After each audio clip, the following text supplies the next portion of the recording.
കർണാടക നൽകുന്ന ചില വിശദീകരണങ്ങളുണ്ട് ഈ വിഷയത്തിൽ. അതിൽ ചിലത് ഒരു പരിധിവരെയെങ്കിലും യാഥാർത്ഥ്യമാണ് താനും. പുഴയിലെ ഒഴുക്ക് ശക്തമാണ്, മുകളിൽ കാണുന്ന ഒഴുക്കല്ല. താഴേക്ക് പോകുന്തോറും വല്ലാത്ത അടിയൊഴുക്ക് പുഴയിലുണ്ട് എന്ന് ഈശ്വർ മാൽപേ തന്നെ വ്യക്തമാക്കുന്നുണ്ട്. അതോടൊപ്പം തന്നെ കാലാവസ്ഥ അനുകൂലമല്ലാത്ത ഒരു സ്ഥിതി ഈ പ്രദേശത്തുണ്ട്. എപ്പോൾ വേണമെങ്കിലും മഴ പെയ്യാം, എപ്പോൾ വേണമെങ്കിലും കാറ്റ് ആഞ്ഞു വീശാം. ഇങ്ങനെയുള്ള ഒരു സ്ഥിതി ഈ പ്രദേശത്തുണ്ട്. മഴ പെയ്യുമോ എന്ന് പറയുമ്പോൾ തന്നെ ശക്തമായിട്ടുള്ള മഴയാണ് പെയ്യുന്നത്. കല്ല് പെറുക്കിയെറിയുന്ന പറയുന്ന പോലെ ഒക്കെയുള്ള മഴ, നമുക്ക് താങ്ങാനാവുന്നതിലപ്പുറത്തുള്ള മഴയാണ് അവിടെ പെയ്യുന്നത്. ഈ സമയത്ത് പുഴയിലെ ജലനിരപ്പ് കാര്യമായിട്ടുണ്ടാകുന്നു, ഒരു കുത്തിയൊലിപ്പ് പുഴയിൽ ഉണ്ടാകുന്നു. അതുകൊണ്ട് തന്നെ ഈ പുഴയിൽ ഇറങ്ങുന്നത് ഒരു പരിധിവരെ വല്ലാത്ത ബുദ്ധിമുട്ട് സൃഷ്ടിക്കുന്ന ഒരു കാര്യമാണ്. മറ്റൊരു കാര്യം, ഈശ്വർ മാൽപേ പോലെ വിദഗ്ധനായിട്ടുള്ള ഒരു വ്യക്തി, മുങ്ങൽ വിദഗ്ധൻ, അദ്ദേഹം പുഴയുടെ അടിത്തട്ടിലേക്ക് പലതവണ ഊളിയിട്ട് പോയി. പക്ഷേ അപ്പോഴൊന്നും അനുകൂലമായിട്ടുള്ള നമുക്ക് യാതൊരു റിസൾട്ടും കിട്ടിയില്ല.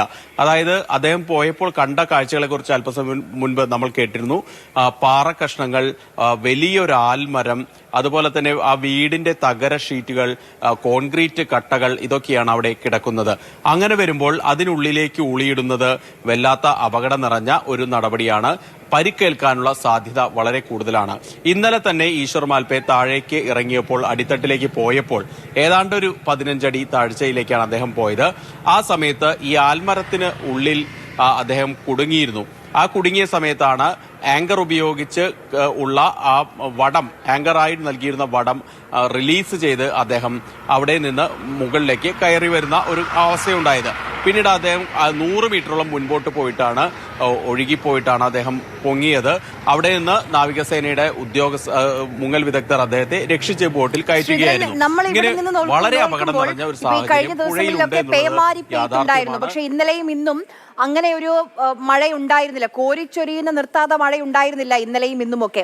അപ്പോൾ ഈ 4 ദിവസത്തേക്ക് നിർത്തുന്നു എന്നുള്ളതിനൊരു കാരണം വേണമല്ലോ. ഇപ്പോൾ ബാർജ് അടക്കമുള്ള സംവിധാനങ്ങൾ അവിടേക്ക് കൊണ്ടുവരാൻ ശ്രമിക്കുന്നുണ്ട് ചെന്നൈയിൽ നിന്ന്.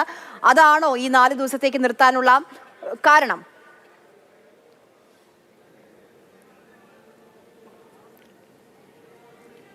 അതായത് മഴ ഇവിടെ ഇല്ല എന്നുള്ളത് യാഥാർത്ഥ്യമാണ്. കഴിഞ്ഞ 2 ദിവസമായി, ഇപ്പൊ 10 ദിവസമായി ഞങ്ങൾ ഇവിടെ വന്നിട്ട് കഴിഞ്ഞ 2 ദിവസം മാത്രമാണ് മഴയ്ക്ക് നേരിയൊരു ശമനെങ്കിലും, ചെറിയൊരു ശമനമെങ്കിലും ഉണ്ടായിട്ടുള്ളത്. പക്ഷെ രാത്രിയിൽ നല്ല മഴ പെയ്യുന്നുണ്ട്, പുലർച്ചെയും നല്ല മഴയാണ്.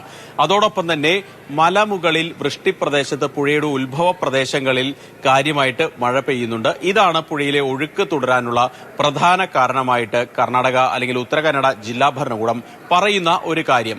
അതുകൊണ്ട് തന്നെ പുഴയിലെ ഒഴുക്ക് ശക്തിയായി നിലനിൽക്കുന്നു. ഈ പ്രദേശവാസികളൊക്കെ പറയുന്ന, അവരോട് സംസാരിക്കുമ്പോൾ അവർ പറയുന്ന ഒരു കാര്യമുണ്ട്. ഈ മാസത്തിൽ ഈ പുഴയുടെ സ്വഭാവം ഏതാണ്ട് ഇതാണ്. നമ്മൾ പറയുന്ന കർക്കിടകത്തിലെ ദുർഘടം എന്നൊക്കെ പറയുന്ന പോലെ ഈ മാസത്തിൽ പുഴ എപ്പോഴും ഇങ്ങനെ ഹുങ്കാര ശബ്ദത്തോടെ ഒഴുകിക്കൊണ്ടിരിക്കുന്ന ഒരു സ്ഥിതി ഇവിടെ പതിവാണ്.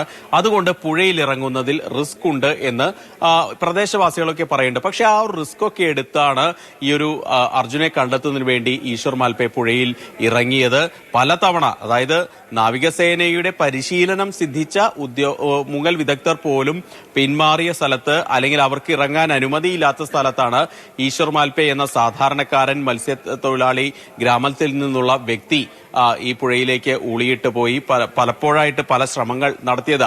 ഇന്ന് അദ്ദേഹത്തിന്റെ കൂടി ഒരു പിന്തുണയിലാണ് NDRFന്റെ ദുരന്ത നിവാരണ സേനയുടെ ഒരു മുങ്ങൽ വിദഗ്ധൻ താഴേക്ക് ഇറങ്ങുന്നതും. ഏതായാലും അങ്ങനെ ഒരു അവസ്ഥ ഇവിടെ ഉണ്ടെന്നുള്ള കാര്യത്തിൽ യാതൊരു സംശയവുമില്ല. പക്ഷേ നമ്മൾ ഈ അവസ്ഥകളൊക്കെ നിൽക്കുമ്പോൾ ആർക്കാണ് ഇതിലൊരു നഷ്ടം പറ്റിയത് എന്ന് ചിന്തിക്കണം. ആ നഷ്ടം പറ്റിയ ആളോട്, അല്ലെങ്കിൽ ആളെ വിശ്വാസത്തിലെടുത്ത് മാത്രമേ നമ്മളൊരു തീരുമാനം പ്രഖ്യാപിക്കാവൂ. ഇന്നുണ്ടായത് എങ്ങനെയാണ്? ഇന്നുണ്ടായത് അത്തരത്തിൽ ഒരു കൂട്ടായിട്ടുള്ള ഒരു തീരുമാനമല്ല ഉണ്ടായത്. ജില്ലാ ഭരണകൂടത്തിന്റെ ഭാഗത്തും ഏറ്റവും പ്രധാനപ്പെട്ട കാര്യവും